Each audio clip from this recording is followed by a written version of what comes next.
Welcome back to Victoria L., your women's holistic health strategist.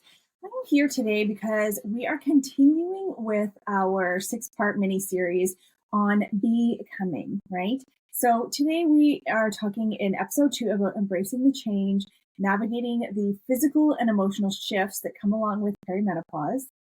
And we're really diving into a crucial topic, I believe, embracing the change that is happening in our bodies. Specifically today, we'll explore how to navigate the physical and the emotional shifts that come with perimenopause. I'm going to share with you the tips and tricks and strategies that have worked for myself and other people that have utilized them so that hopefully you can take what resonates with you and build for yourself some strategies, perhaps to start to allow you to embrace what's going on in your body. But first, let's recap a bit from our last episode. So last week, we talked about the importance of shifting that mindset from the doing back to the being. And I shared some really personal insights on how this shift has impacted my life. If you've missed it, I do encourage you to go back and have a listen. I do think there was a lot of great stuff that you can grab from that episode. But let's jump into today's discussion in episode 2 here. So before we actually dive deep into this topic, I wanted to share with you some of the feedback that I got off of the social media Instagram posts that I put out in relation to episode 1, right? So I received some really wonderful stories, some questions, and a lot of stuff about your experiences with perimenopause and the journey that you're trying to take on how you can just kind of be present with what's happening and how the shifts are happening in your body. So I really appreciate you sharing with us. And one person on the Instagram reached out and shared something that I thought, we probably can really relate to. She shared how she struggles with more so the physical symptoms of perimenopause because she's trying really hard to maintain her busy life and her busy career. She realized that she needed to start to prioritize her well-being and was trying to find a new balance in life. She shared a story that I think resonates with so many of us, right? As we navigate this phase, that trying to keep up with it all is really difficult. And so I really appreciate that share. And I really do think that, this resonates with so many of us. So thank you for taking the time to share that story with me on the Instagram page. Perimenopause. We talk about it a lot. We do, because that's what we're here for. But perimenopause brings a whole range of physical changes that can vary from woman to woman, right? It's important to understand that these changes that are happening, what exactly they are, maybe, feel so you don't feel so alone, so you feel like you can effectively navigate and manage through them. One of the most common symptoms that you guys have reached out to me on is the irregular periods, right? So our menstrual cycle may become shorter, it may become longer, you may experience heavier or lighter bleeding, the hot flashes, the night sweats, all are really prevalent and they're super disruptive. They may cause you to have sleep issues. They may, affect your daily lives, really. Additionally, changes in hormone levels can affect bone health and metabolism. We did a whole podcast on that just a little while ago, so you can find that back a couple weeks ago. So it's crucial to stay, really proactive about maintaining overall physical well-being during this time, as well as our mental well-being.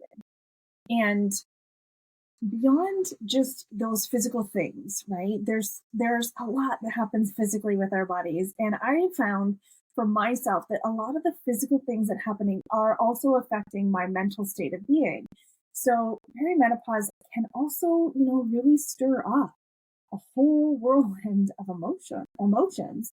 Not only do we have the fluctuating hormone levels that can lead to the mood swings, irritability, feelings of anxiety, depression, many also report a shift in their sense of identity, their shift in purpose. For a lot of us, this phase of life also encompasses, that shift from being maybe full-time mom, full-time wife to now what, right?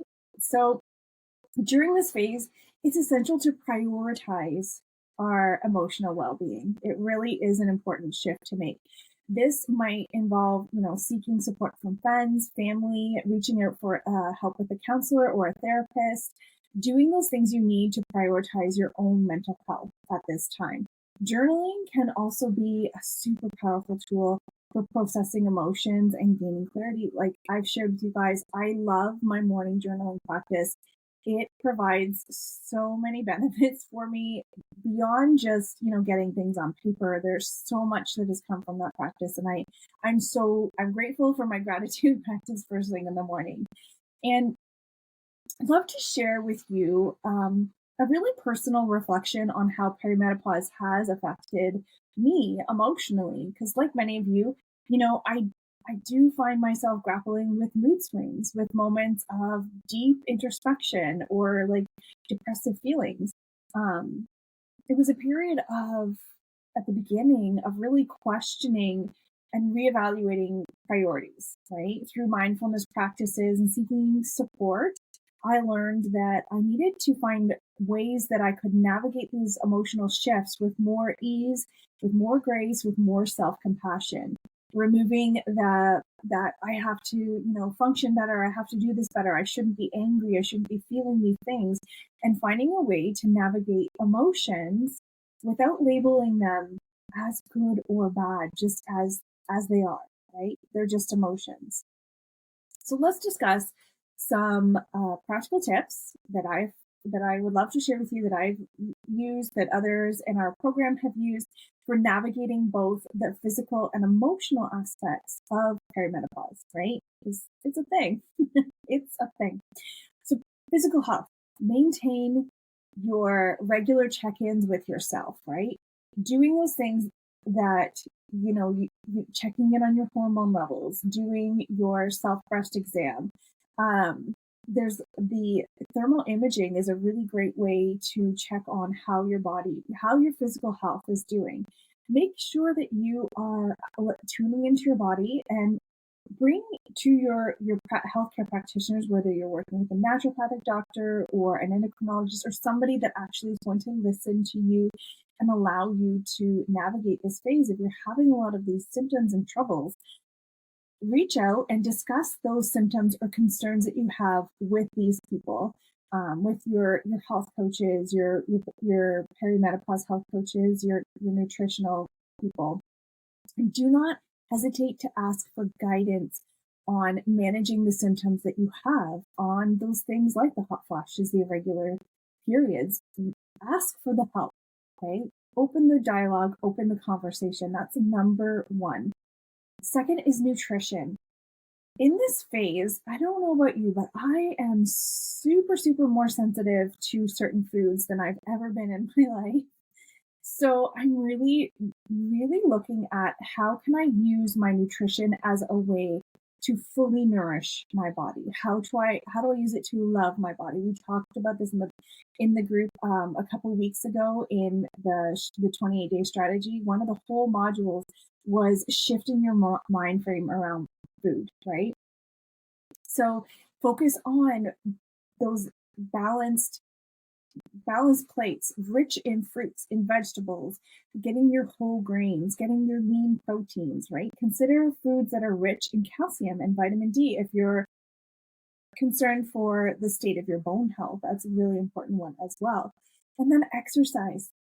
This can be as simple as getting out for those walks, guys. Like, how many times I'm going to say, go for a walk, get out in nature, go connect, right? Incorporating regular physical activity into your daily routine. Because exercise is not just to, live a healthy weight, right? Or to lose weight or to manage a healthy weight. It is also going to help with your bone strength. It boosts your mood. It gives you better energy. All these things just from getting out and moving your body, right? There's so many benefits to that one little thing. Use the 28-day strategy guide to follow your cycle and work out alongside your cycle. Do the gentle work in menstruation. go hard and go, get the hit workouts done in your follicular phase. Let's really follow what our body needs exercise wise. And our emotional well being. This is a big thing. So many of you have reached out to me and asked questions about the perimenopause rage because it's a thing, or the feelings of, you're emotionally overwhelmed.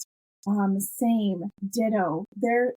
I feel like I personally really feel like because I was so busy doing for so many years, doing for everybody else, doing, that when it finally hit me that I needed to be present with myself, all the emotions that I suppressed so that I could continue to do are now asking for their moment, their 15 seconds of fame, right?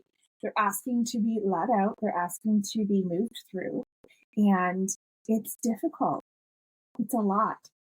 So, practicing those stress reducing techniques, getting my meditation, my deep breathing. I love breath work, EFT tapping as well. I love using that as a tool to navigate these big things that come up, journaling, yoga. If these are things that you also want to try to look into, please reach out. We have an amazing 5-day trial that's free that incorporates all these awesome things. I'd love to send it to you. Find activities that bring you joy, help you unwind, right? Maybe that's axe throwing. Who knows? Maybe it's doing one of those smash rooms, whatever it is. Find a thing that brings you joy and allows you to unwind, because I want you to remember, I know you've probably heard this a million times, self-care is not selfish, and it doesn't need to look like anything for anybody else, right? Your self-care, if you connect with yourself and provide the care that you need for you, it doesn't need to look like anything else for anyone else. It's essential for you being able to navigate through this part of life with resilience, with vitality, and really connecting to yourself. So before we wrap up this episode, I want to hear from you. Okay. I want you guys to continue to be a part of this conversation over this 6-part mini series. How are you managing the physical and emotional changes of perimenopause? What strategies are working for you? How are you showing up for you in a way that allows you to be present instead of doing all the things that you think you need to do, right? So share your stories, reach out on the website, treepose.online or Instagram, and let's talk, right? I would love to hear your stories, ask your questions, come to the podcast and join the conversation. Your insights on this are really invaluable to the community, and it helps me bring forward for you guys what you need to hear, what you need help with, right? You can reach out to us, like I said, on the website or on social media. Continue to support each other on this journey, because together we are learning how to be whole all on our own, right? Thank you so much for joining me on this episode of Becoming, the Perimenopause Journey. Next week, we actually explore the impact of perimenopause on our relationships, on how to nurture really meaningful connections during this transformative time, because those connections are so important. And I just want to remind you to subscribe, to rate, to review the podcast. Your feedback is really helping me grow and reach more women who can benefit from these discussions, right? We need to open and talk about these things. So next time we meet, we can really connect deeper and have more deep conversations. All right, guys, that's it for me today. So take care of yourselves and embrace the changes with ease and grace.